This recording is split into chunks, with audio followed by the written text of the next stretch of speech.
Hola y buenos dias from Medellin, Colombia. This is my Social Sherpa TV, and I'm here to you, shirtless, no camisa, on the top of a roof to teach you a valuable lesson about culture.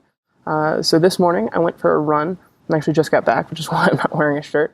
And normally when I go for runs, at least when it's anywhere remotely close to summer, I run without a shirt. Part of this is because a few years ago I took off my shirt while I was running, and it's amazing.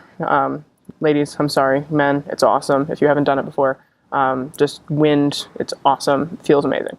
So I always run without a shirt, and this morning I went to go for a run. There's like a street like right over here that they shut down on Sundays so that everybody can bike and walk and be with their family and run.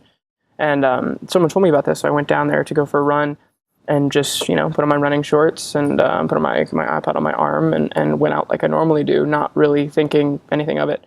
And went down and jumped on the path and started running. And, I was listening to like a how to learn Spanish, so I wasn't really, paying too much attention to everyone around me. And, started to recognize that like people were kind of looking at me, and I was like, oh, that's interesting. And the more I ran, the more I realized that people were looking at me, and I was about a mile and a half into my run, which usually I run like 4 miles, and realized that I was the only one not wearing a shirt. And it kind of led me to wonder, like, is it actually legal for guys to run without shirts, or is it just, culturally not appropriate? And I kept running, and I probably passed 400 people. I was the only person running without a shirt, versus when I run anywhere else, if I run with a shirt, I'm in the minority. So it was interesting, but it was definitely a lesson in culture dynamics. I still don't know if that's a thing in Medellin, that you should always wear a shirt. I'm gonna find out. But it's kind of one of those lessons that pops up, makes you laugh.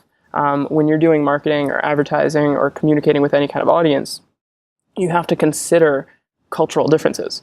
You have to consider when words mean different things, when phrases don't make sense or mean different things. If you're trying to market to someone else who, isn't a part of your culture, is out of the country, out of your country, you have to consider those things. And the process in which it takes to market a product to people in the United States versus people in pretty much any other country is going to be vastly different. A few good friends of mine specialize in marketing dating products to people in the Czech Republics.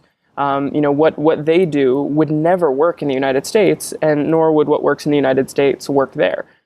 So those are things you have to consider. There's no one way to do everything correctly, but it's very, very important that when you're creating your audiences on Facebook or Twitter or wherever you may be doing it, if you're targeting people outside of your country, don't just, really, oh, I want to target people in the United States. Oh, well, people in the United Kingdom also speak English, and Australia and Canada, and, some people in Mexico also speak it. And I'll just set this language filter that says, I'll target anyone around the world who also happens to speak English. Well, just because they speak English doesn't mean they're going to understand it or resonate with it in the same way that you're speaking it. So keep that in mind. Make sure you do your research, and always break out your audiences based on the market that they're going to. It will be exponentially more effective if you make 10 audiences for 10 different countries and areas than if you make one audience that's very generalized. Always be specific.